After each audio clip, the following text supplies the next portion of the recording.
Welcome to Not Milk Never Milk. Subscribe if you're lactose intolerant. You start by inspecting the female thread closely to determine damage severity. Small gouges differ from stripped full turns. Once done, remove debris with compressed air and a pick so the repair seats cleanly. Choose the right insert size by measuring the original bolt diameter and thread pitch. This ensures load transfer and avoids future failure.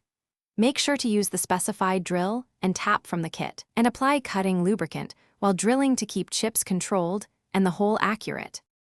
You now drill the hole to the exact diameter specified by the insert kit, keeping the drill perfectly square so the replacement threads align with the mating bolt.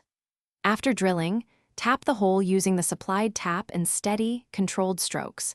Back the tap out regularly to clear chips and prevent binding. Next, use the insert tool to wind the coil or press the solid insert into the new thread. Make sure it seats flush and concentric, so the bolt will run true and share load across full length. You finish by breaking or removing the installation tang if your insert requires it, then thoroughly clean the area of chips and leftover lubricant to prevent contamination.